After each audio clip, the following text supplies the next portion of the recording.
So,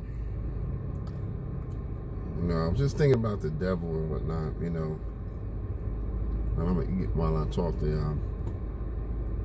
But the devil has really figured some stuff out. You know what I mean? He's really figured some shit out. Because here's what he do. It is in our nature to respond more to one way of communication than the other. The devil does not manifest himself in a physical form of an obvious entity. He comes in the form of an invisible voice that whispers within you. And think about this. Most of the decisions that you make, if not all, are from the inner voice within you. That's the thing. We all respond to inner voices. If somebody showed up in front of you who was the physical manifestation of the devil, a little red dude with horns or some dumb shit, and said, hey, I want you to go, rob a store or do something stupid like that, we're like, get the fuck out of here. Who the fuck is you? And we would just ignore that shit. But because he's figured that shit out, he knows that we trust inner voices more than we do outer voices. So he comes as a small whispering voice inside you, and that throws you off because people are always telling you, trust that inner voice, trust that gut feeling, trust that inner notion. And so this goes for everybody, not just the crazy people who do stupid shit like shoot up schools and shit like that. It's everybody. You know what I mean? The crazier people who shoot up schools are just at more of an extreme part of the spectrum. So, of course, they do say things like, I heard a voice tell me I had to go kill these people, and that was supposed to help save them. Like the people with the suicide cults, I was told by a voice of God within me said that we all need to drink this Kool-Aid and we would go straight to heaven and everybody else would, die off or whatever. But when you think about it in your own life, to those of us who are just average, normal, everyday people like myself, who just go to work, punch the clock and all of that good stuff, we fall victim to that shit too. There's always little things, how we handle stuff. You at work and the customer is right there, just in your face or in your ear, and there's a voice that comes over you that says, okay, now it's time to let them motherfuckers know who I am. Show them who's the boss. And then you lay into the customer, and then next thing you know, you got that regret. Regret is a pain that does not go away. Okay? I don't give a fuck how much you exercise, work out, lift weights, all that shit. That pain will go away in a couple of days. Regret is the worst pain that you could ever deal with. It never goes away. Because it's constantly over you, haunting you. Sorry.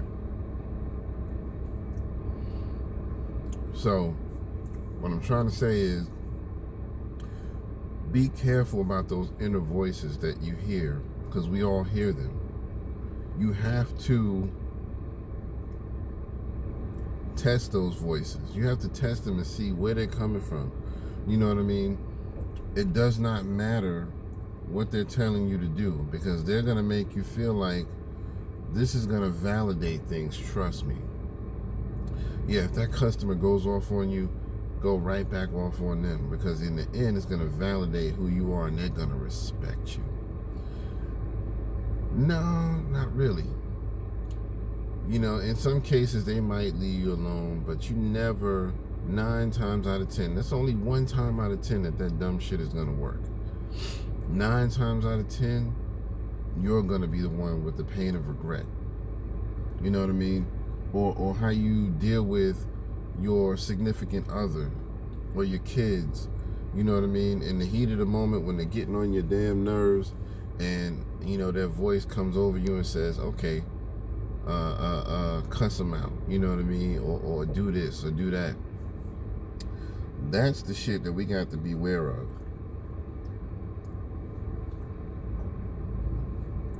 I'm eating some of my wife's delicious banana pudding, and I couldn't help it, so y'all just gonna deal with that.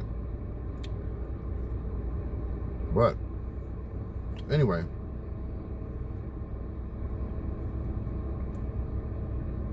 pay attention to those voices within you, because we all have them. You know, there are good voices within you and there are bad voices within you, but it's up to you to decipher which ones are the ones you should listen to. Because see, we tend to do what our mind is telling us to do, and our mind also comes to us in the form of an inner voice, an inner feeling, an inner notion. So sometimes it's hard to decipher which is which. You know what I mean? Should I do this? Should I not? But that's the thing. If we can discipline ourselves to just think before we do anything, just think and stop for a moment. Never act on an impulse. Okay? Think for a moment. It don't take long to think. Thinking is a fraction of a second. So if we can just discipline ourselves to stop acting on impulse, stop being a reactor and being a responder. You know, I talked about that in my last book, you know, Subject to Change, that you don't want to be a reactor, because a reactor goes from 0 to 10 automatically. A responder is someone who responds to something in a well-calculated manner. You know, they're prepared for it. It does not matter what you do to them. They're like, okay, here's what's gonna happen. You know what I mean?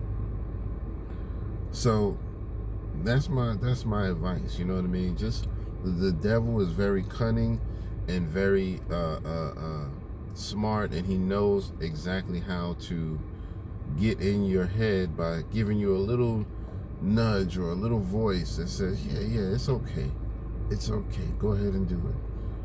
And you think, oh, okay, well, I'm gonna do it then, shit. But think, what's gonna happen if I do this? Think about the final outcome before you make your action. Yeah, you might say to yourself, well, it takes too long to think about that. By that time, somebody done got over on me or something. Listen, you can keep making up excuses for yourself all you want, but until you learn to master your own thinking and your own decisions, you're not going to get anywhere in this world. You're going to lose every time. So, thank you for listening.